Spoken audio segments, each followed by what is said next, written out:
جو شخص تردد میں گرفتار ہے، اللہ نے اس کے کان میں کوئی معمہ ڈال دیا ہے، اسے دو گمانوں میں مبتلا کر دے، یہ کروں یا وہ کروں، لیکن پھر اللہ کی طرف سے ایک جانب کا رجحان پاتا ہے تو اس طرف متوجہ ہوتا ہے۔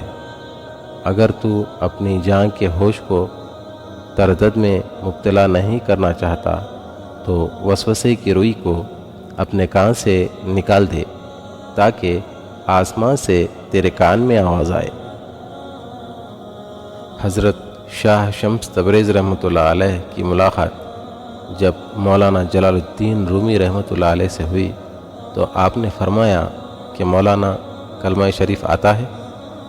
اس سوال پر مولانا روم بہت حیران ہوئے اور کہنے لگے کہ حضرت اگر مجھے کلمہ نہیں آتا تو پھر کسے آئے گا؟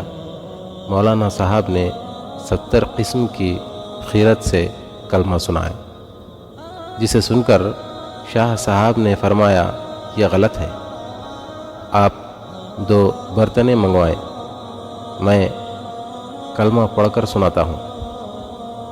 مولانا روم رحمۃ اللہ علیہ نے 2 پلیٹیں منگوائیں، آپ نے پلیٹوں کو اوپر نیچے جوڑ کر لا الہ کا سانس کھینچا تو اوپر والی پلیٹ چھت سے جا لگی اور الا اللہ کی سانس کی ضرب دل پر لگی تو دونوں پلیٹیں آپس میں مل گئیں، جس پر آپ نے فرمایا صحیح کلمہ وہ ہے جو بندے کو مولا سے اس طرح ملا دے جس طرح پلیٹیں آپس میں مل گئی ہیں۔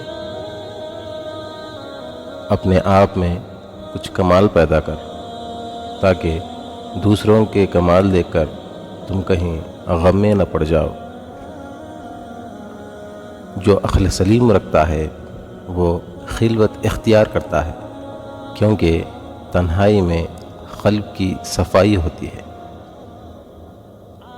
میرے وہم سے میرے گمان تک یہ مرحلہ وفا کا تھا، میری طلب سے میرے نصیب تک یہ معاملہ خدا کا تھا۔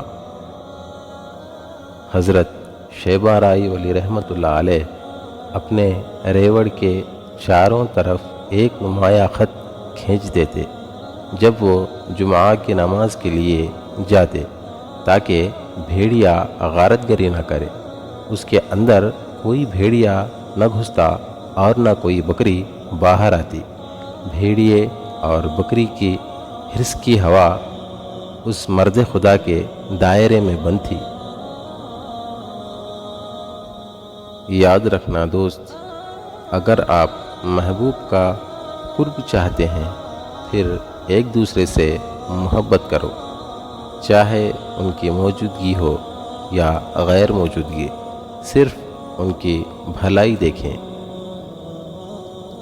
ہر دل میں ایک کھڑکی ہوتی ہے جس سے آپ اپنے دل سے دوسرے کے دل میں دیکھ سکتے ہیں۔